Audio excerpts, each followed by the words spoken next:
नमस्कार दोस्तों, आप सबको एक और नई कहानी सुनाती हूँ जो नीलू के जीवन कथा पर आधारित है।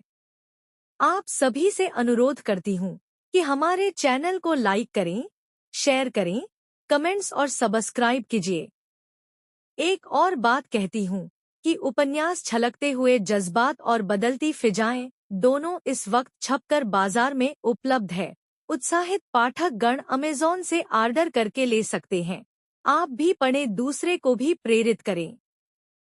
समय के साथ साथ नीलांचला की बीमारी कुछ हद तक ठीक हो गई, मगर उसका हंसना खेलना पूरी तरह बंद हो गई है। हमेशा ही मन मुरझाए रहती है और गगन को लेकर तरह तरह की बातें सोचती रहती है। ऐसे में एक रोज संदेह जताते हुए स्नेहलता बड़े ही नाटकीय ढंग से सुष्मिता से पूछा, सुष्मिता, तू तो बहुत दिनों से नीलू के साथ है, तुझे उसके बारे में सब कुछ पता है, तब तो तुझे भी मालूम होगा कि वह लड़का कौन है जिसके बारे में नीलू सोचती रहती और छुप छुप कर रोती है। ऐसे हालत में सुष्मिता बड़ा ही सोच में पड़ जाती है। फिर धीरे से कहती है, ऐसी तो कोई बात नहीं है दीदी।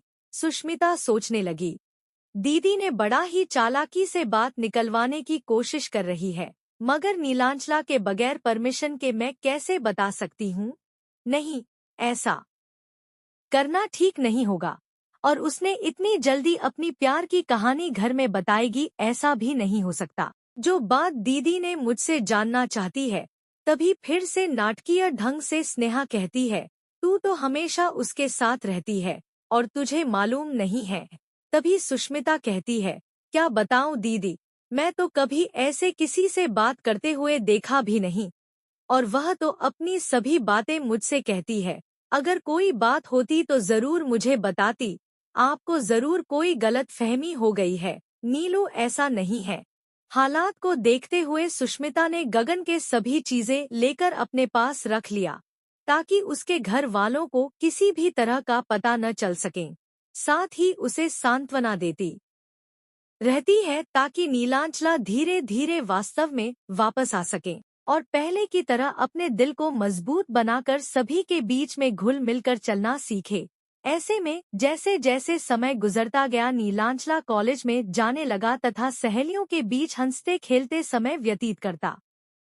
कुछ दिनों के बाद नीलांचला गगन के यादों से जुड़े चीजें पुनः अपने पास लेकर आती है।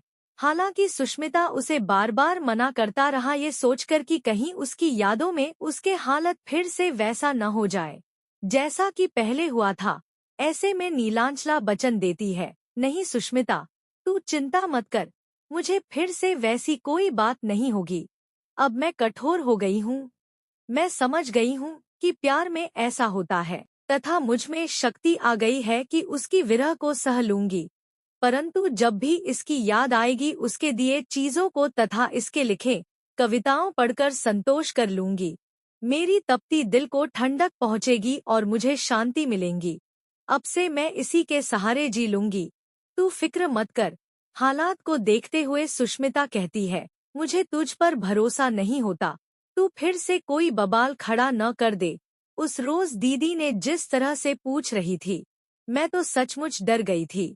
अगर फिर से शंका होने पर किताब वगैरह टटोलेगी तो पकड़ी जाएगी।